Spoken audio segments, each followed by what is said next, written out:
Okay, thank you very much. Let me give you a little history. You have to think back when I was born in 1933. That was in the heat, or right in the middle of the Depression.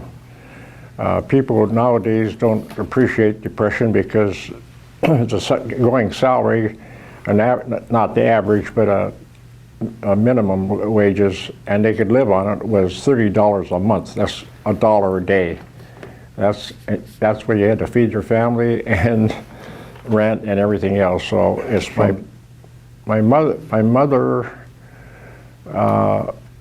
was born in 1898. My father was born in 1872, about 28 or 9 or close to 30 years older. Married when she was 15.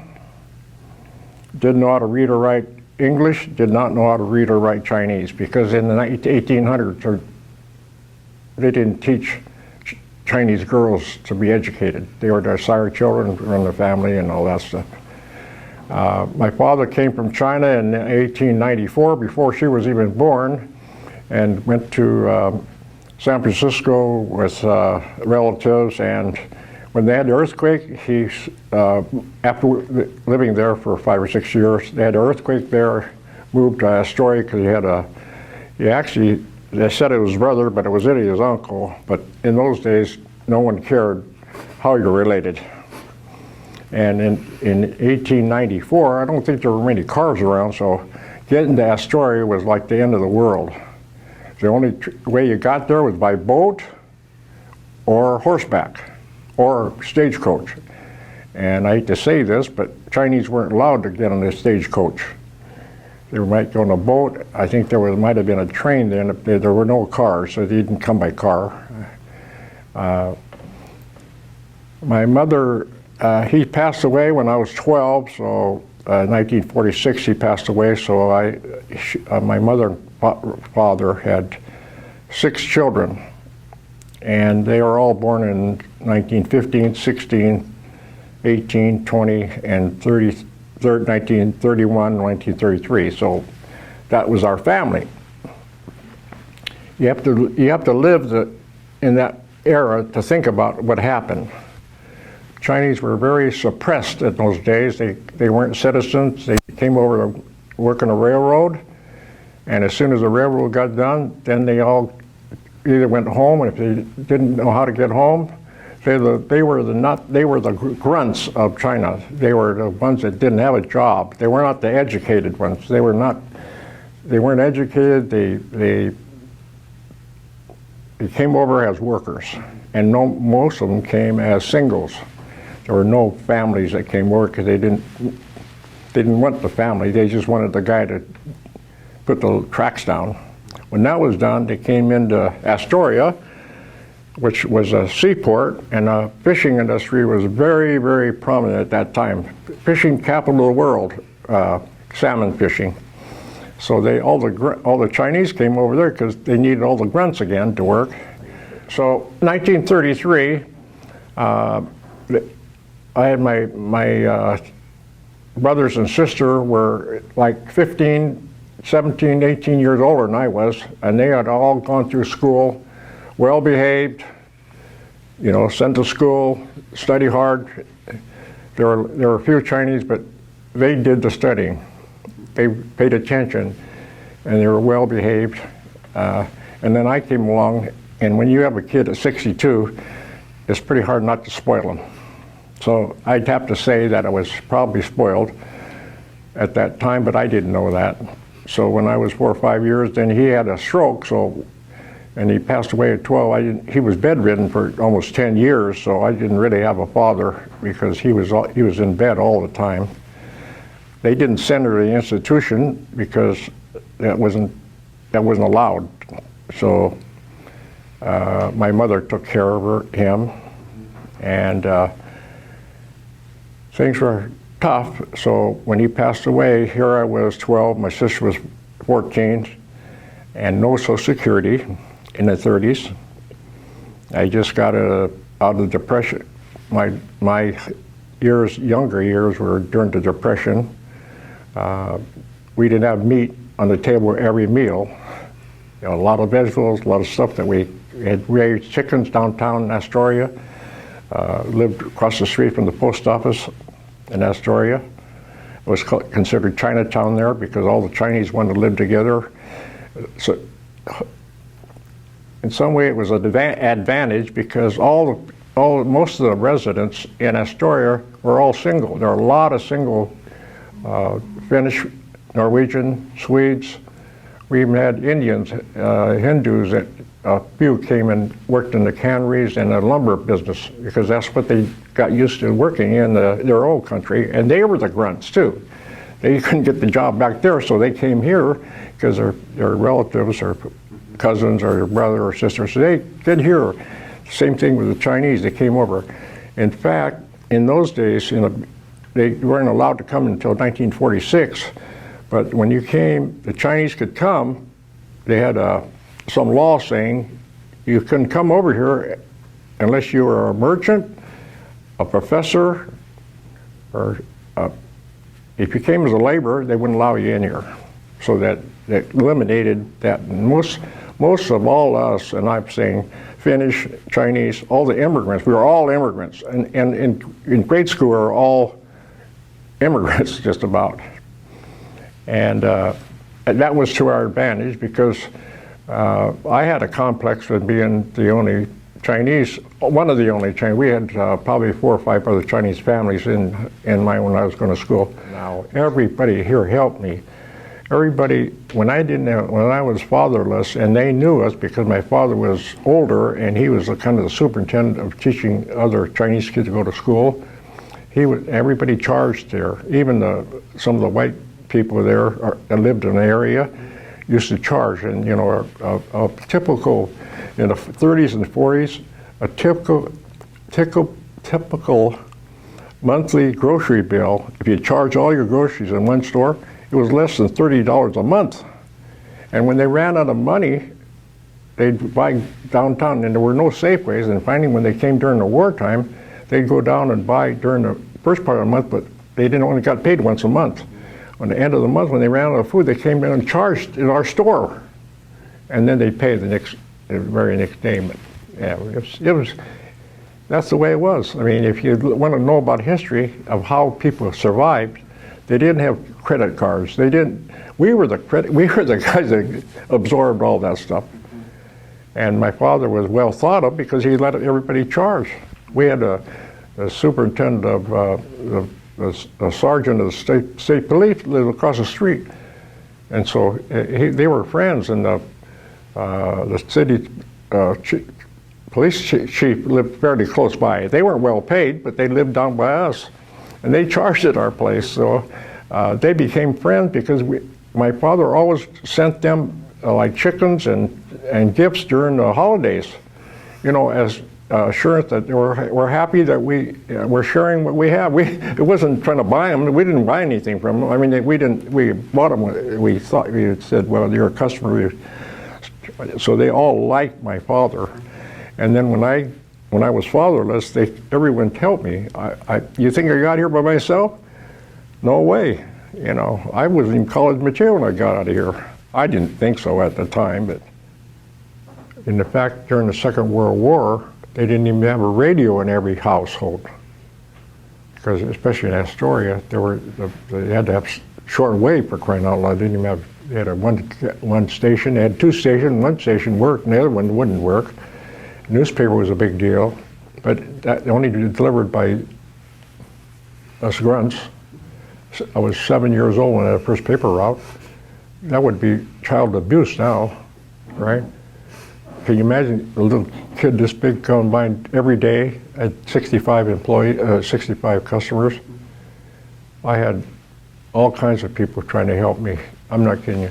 It was, in 1941, when Japan, Pearl Harbor got bombed, I was 8 years old. I just turned 8. They called me up and said, "Send Davey down." We had a little grocery store. I grew up in a grocery store, by the way. And I used to go down. I remember going down and saying, "What are you talking about, extra?" I didn't know what does extra mean to us 8 years. What do you mean the war? We're in Japan. What are we doing? What's Japan doing over? You know, where's Pearl Harbor? Didn't know where Pearl Harbor was. I mean, I was always interested in eating and trying to stay alive and you know, getting people like me. I didn't care what was going on in the world. Nobody cared, really, in a way. That's how it was, you know. So I lived through the Second World War, and then pretty soon there was a Korean War. Pretty soon there was a Vietnam War, and I just, because of my eyesight, I tried to join. It was 4F in the draft because my vision was 2,800. What people could see 20 feet, 800 feet, I could only see 20 feet away. They didn't want me. I said, well, make me a cook. Let me clean toilets, for crying out loud. You don't have to, I'm not going to go to the front line anyway. Well, I'll give you another story, a better story than that. I had a brother that's born in 1918. So he was 18 he's 16, 15, 16 years older than him.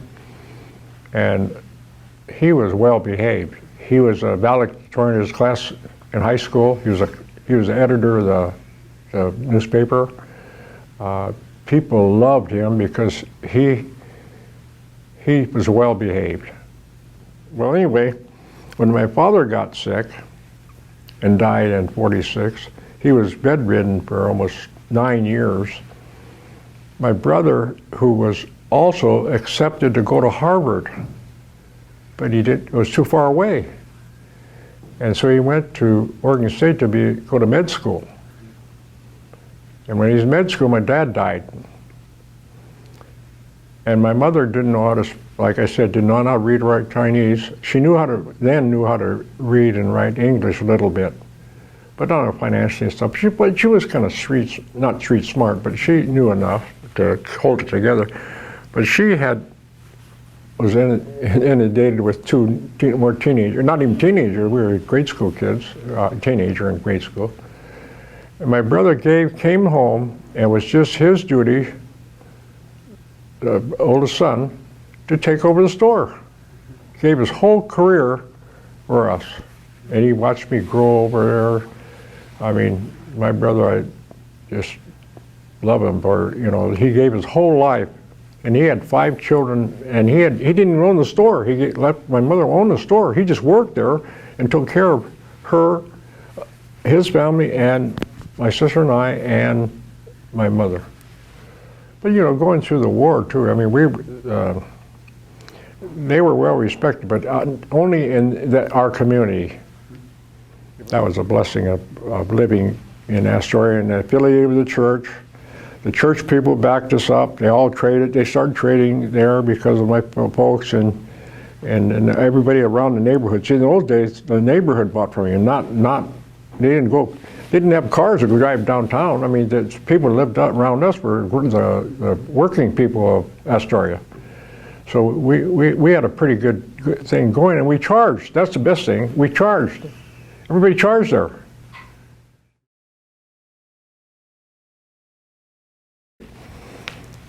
If I went back again, I could tell you my mother was 15, had all these children, and by gosh, if our church today is on 7th and Commercial, which is 1 block away from our store.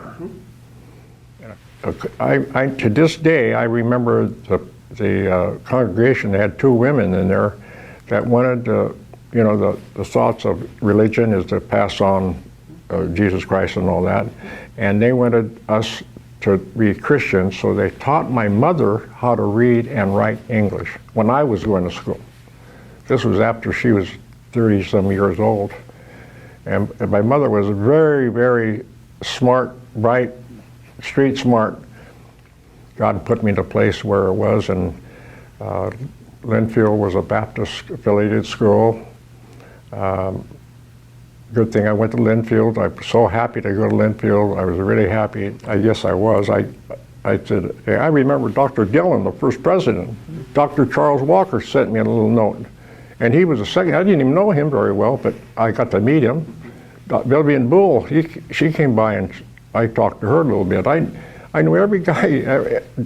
Paul Durham, who was an athletic director at the University of Hawaii, he was My coach, the guy that gave me he gave me a scholarship, paid half my tuition, and gave me a job because he kind of knew my history.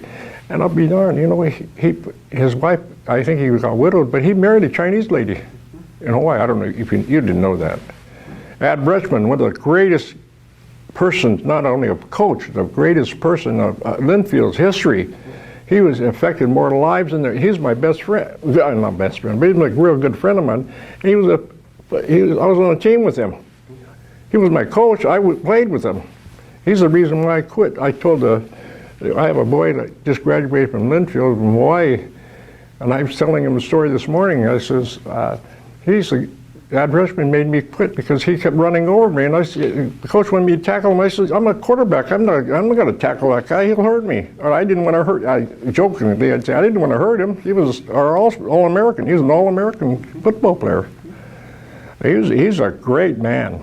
That guy, of anybody, I said, I think he affected more people in the world. And I know everybody. I knew the coaches, the players, Chuck Buffaro, famous baseball coach from here. He graduated from here, but he went to the Pacific of all places and made them famous. He was the winningest baseball coach ever. Randy Harrison was a superintendent of schools down here in Albany. Mel Fox, he became a famous coach. Had all these guys, Vic Fox, hundreds of my classmates were all well-known Linfield graduates, and you don't think that is important to me? That say, yeah, I was one of them. I was one of those. I wouldn't become famous, but you know, I did a lot better than most guys did. You know, and I was, to this day, you know, when I graduated in high school in 1952, there was only about less than 50% of the people who ever got out of high school. I went through college in 1958. Well, you know, I didn't spend many time in the library. It was too much work, too much reading. I couldn't see straight. I was a 20. You can learn the darndest thing from the darndest people. If you could talk to a janitor, pretty soon he'll know something you don't know anything about, and he might help you if you listen. You know, God made you 2 ears, not one mouth. So you know, if you get twice as much information if you listen. You don't learn anything if you talk too much. So I'm just saying, the thing I learned about going to Linfield, you're not smarter. No one's smarter by going to college. They are gathering information. And then they finally figure out what they want to do in life. And you have to be a contribution to society, or they don't need you either. So I think that going to college, it's a training to be that you're trainable. When I hire somebody, I want to make sure that he's dependable. I don't want to waste my time training you. You're only going to just do what you're told to do. Don't cause me any trouble. You can stay here forever. All right? It's just, life's simple. You don't have to make it complicated. But that doesn't mean, I don't think people that go to college should think about money only. It's like, you know, what am I going to do the rest of my life? What I'm happy in doing. So I was a PE major, right? So I was in education.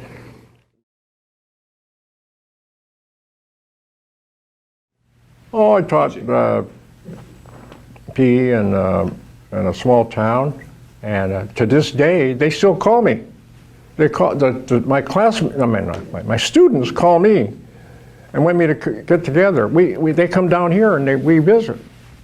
When I got my first job as a teacher, graduated from here, the first job I was offered was $37.50 a year.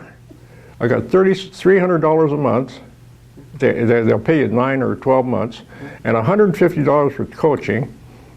And finally, I didn't take the job. I went up to a little town called Echo, and I got $4,800. And that was in 1958. A lot of things happened to me that I'd had more help from people that didn't even know me. Anyway, life's been very, very good. You know, making if you got $5,000 a month, a year, excuse me, as an annual salary, or $500 a night, That was pretty sparse. But at the time, I can recall when they said, join the OEA, Oregon Education Association, we're going to be, we're going to form a union. I was saying, I thought you said we were professionals. Why would we join a union if we have to be unions? Well, anyway, I said, I'm out of here because I went a large family. We had one child and a couple of years up in 58. I had a child, my son was born in Pendleton, 1960. Then I moved back to Portland, and I didn't want to go in the teaching because there are probably other opportunities, but I just avoided that. And so I had a brother-in-law that was in the insurance business and very, very, very successful, and he's always wanted me to, he says, you got a pretty good personality, you're blah, blah, blah. And it was tough selling insurance in the 1960s, early 60s, very, during right after the Korean War, you didn't dare solicit outside business up people, something they knew you, especially if you're Asian, Asians mistake you for, like, that's our enemy, right? I mean, their loved ones might have got killed, or you just avoided it. We knew better. So I sold insurance for a couple of years. Still only made, I think I'd only made 10, 12 grand a year. And for some strange reason, I think going to college, and I was always going to seminars and stuff just for self-improvement. I remember reading that book, what's his name now? The one that, I'll remember in a minute, but How to Improve Yourself and all that stuff. So, well, I still thought I've got to make more money, so I thought, well, I had a friend in Astoria that had was a garage, gas station attendant. He owned a couple gas stations now, finally, and he's liked cars, and I kind of liked cars. I kind of hung around a car. I had a car, and my parents bought a car, and I inherited it. But this opportunity came up of Toyota, so we didn't have any money because I had 4 kids. I didn't have much money. I didn't have any money. And so I got together with this guy, and he didn't have much money. But the 3 of us, I think I borrowed 10 grand, he borrowed 10 grand, the other guy borrowed 10 grand. We had 30 grand. And I called Toyota and I said, I want to open a store. Of course, for a Chinese guy to get a Japanese car was all against all rules too. I mean, I did everything was backwards. Well, the truth is, I'd have to admit that I admit now that I wasn't much of a car dealer. In spite of the people thinking I'd say on a chart like this, we are up here close to the top, or at least up here. And all the 50-some years now I've been in business, I'd have to say we grew like this. We up and down. You know how you up and down like this? My chart looks like this. And when I got out here where I was like 65, and the girls all went to the school, I started telling them about why we're in business, not about money. And that's the excuse of not making much money is because I didn't spend much time at the business. I did a lot of goofing around. I mean, I bought airplanes, boats, trailers, everything for myself, but I always didn't lose much money, but I wasted more time golfing than I did. That's one thing I'm against is golfing because it was a waste of time. If you have time to waste, okay. But actually, we grew in the last, I'd say 10 years, we grew like this. It started going like this. I mean, it went right up because they were doing stuff that they were taught in school. I'll give them the credit. I don't want to take any credit.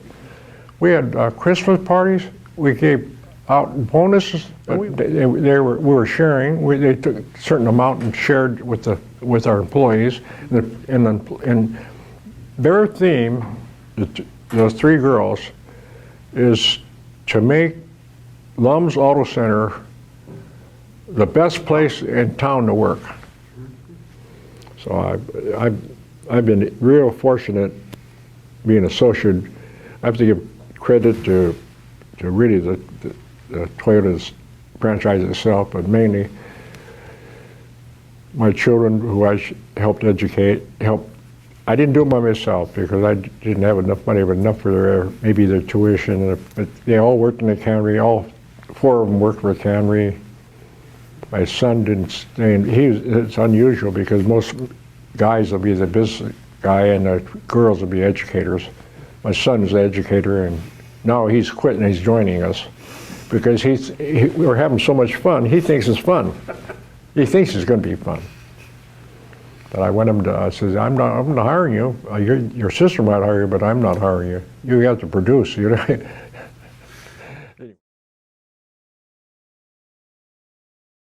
Well, the big thing now, right now, the big turn on for me is to help other people, not just giving them money. You enable people, but you know when somebody asks you, you know, if you need help or if you need something, all you just ask for it. You don't.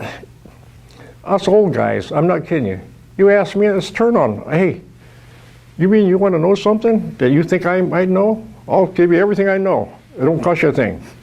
And if he succeeds, now people that help me, they were glad that I've done better than I would have done if they did coach me a little bit in my life. And I took all the good stuff and I turned that around, and I only concentrated on good stuff. If God gave me a bad time, I just didn't have anything to do with him anymore. I went on to something that was not those depressing. I went on to make sure that I did things that were right. You know, God bless God. God bless God for answering. You know, a lot of people prayed. My mother prayed a lot, hoping that I'd make it in life. And I think financially I made it in life. I'm not done yet, but you know what this book's about? I made it in life here, financially. Is that happiness? Not necessarily. But I actually did very well financially. And the thing that I achieved that I think that is notable is that I had a big ego, so I also said I wanted to support, and I had 4 children. My responsibility is to get them educated because my mother that's all she gave her whole life for me to be educated.